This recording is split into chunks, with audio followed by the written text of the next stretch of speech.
ফিলিস্তিনি হত্যায় রক্তে রাঙা দুই হাত আবারও এক হয়েছে।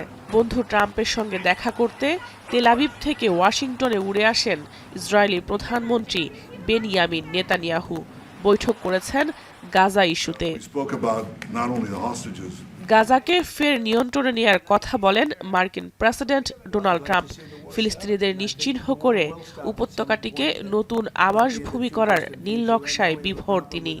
A peace force like the United States there controlling and owning the Gaza Strip would be a good thing, because right now all it is for years and years all I hear about is killing and Hamas and problems. And if you take the people, the Palestinians, and move them around to different countries, and you have plenty of countries that will do that. ট্রাম্পের সঙ্গে সুর মিলিয়ে Israeli প্রধানমন্ত্রী Benjamin Netanyahu বলেন, পছন্দ মতো যে কোনো দেশে ফিলিস্তিনিরা চলে যেতে পারে। Gaza was the only place where they locked them in. We didn't lock them in. They're locked in. And what is wrong with giving people a choice? হামাসের কাছে জিম্মি বন্দীদের মুক্তির বিষয়ে কাজ করে যাচ্ছেন বলেও ইসরায়েলিদের আশ্বাস দেন এই দুই নেতা, যদিও হামাসের পক্ষ থেকে এ বিষয়ে নিশ্চিত করা হয়নি। বৈঠকে পারমাণবিক কর্মসূচি নিয়ে ইরানের সঙ্গে যুক্তরাষ্ট্রের সরাসরি যোগাযোগ হচ্ছে বলেও দাবি ট্রাম্পের। এ বিষয়ে শনিবার তেহরানের উচ্চ পর্যায়ের প্রতিনিধির সঙ্গে বৈঠকে বসার কথা রয়েছে ওয়াশিংটনের। তবে কোথায় হবে এই বৈঠক, সাংবাদিকদের প্রশ্ন কৌশলে এড়িয়ে যান Trump.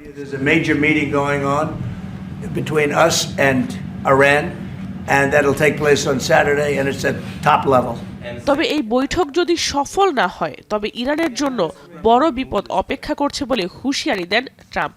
I think if the talks aren't successful with Iran, I think Iran is going to be in great danger.